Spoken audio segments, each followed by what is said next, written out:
The courtroom in Ridgeview County was silent, so silent that the faint hum of the air conditioner seemed deafening. Everyone stared at the defense table, where Eleanor Carter, accused of masterminding the murder of her former son-in-law, sat perfectly still. Her lawyers had just dropped a bombshell motion. There was new evidence suggesting Eleanor might not have been the true architect of the crime. The judge, his voice firm but strained with curiosity, addressed the defense. "You're telling this court that another party, someone other than the defendant, may have initiated this murder plot?" Defense attorney Carla Jennings stood tall, her words sharp as knives. "Yes, Your Honor. We have documentation, phone records, and witness testimony that place another individual at the center of this conspiracy.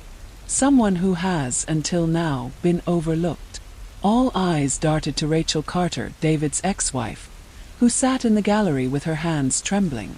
Rachel had insisted for years that she was nothing more than a victim of circumstance, a woman caught between her domineering mother and her embittered ex-husband. But whispers had long circulated that Rachel's role was not as innocent as she claimed. Now, the defense was dragging those whispers into the spotlight. The judge allowed the motion, and Jennings wasted no time unveiling her evidence. Phone records showing Rachel's private number exchanging multiple calls with Michael Torres, the suspected middleman, just days before the murder. A bank statement indicating that $15,000 had been withdrawn from Rachel's personal account 2 weeks prior. And most damning, a handwritten note found in Rachel's desk drawer. "Mom says it will be handled. After this, Savannah is possible."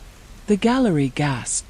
Rachel buried her face in her hands as Eleanor, from the defense table, tilted her head slightly, a faint smile tugging at the corner of her lips, as though she had been waiting for this all along. The prosecution had built its entire case around Eleanor, the controlling matriarch who could not bear to lose her grandchildren. Their narrative was airtight, until now. Suddenly, the jury was being asked to consider that Rachel herself may have orchestrated the killing, using her mother merely as a shield. Prosecutor Daniel Keene rose, his voice thunderous. "This is nothing more than smoke and mirrors. The evidence against Eleanor Carter is overwhelming. Do not be distracted by attempts to shift the blame." But even as he spoke, his words carried less conviction, because the truth was undeniable. The paper trail pointed not just to Eleanor, but to Rachel. Behind the scenes, tensions boiled. Rachel's brother, Thomas Carter, who had cooperated with police, now confessed to investigators that Rachel had confided in him months before the murder. She had allegedly said, "Mom's right. David will never let us go. The only way out is if he's gone." When confronted, Rachel denied ever saying it. But Thomas was adamant. The family that once presented itself as close-knit was now in tatters. Mother against daughter, brother against sister, all tied together by the blood of David Monroe. For jurors, the case grew murkier by the hour. On one hand, Eleanor's taped conversation with the undercover agent was damning. Her calmness in the face of blackmail painted her as someone deeply involved. On the other, Rachel's financial records and her mysterious note painted her as someone desperate and willing to act. Who was truly pulling the strings? Midway through the trial, prosecutors introduced a surprise witness, a woman named Sofia Delgado, a former girlfriend of Michael Torres. Nervous, her hands trembling as she took the stand, Sofia revealed that she had overheard Torres talking about the deal. "It wasn't the old lady," Sofia testified, glancing nervously at Eleanor.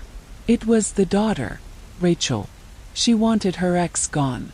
She told Torres her mom would back it up, but she was the one who pushed."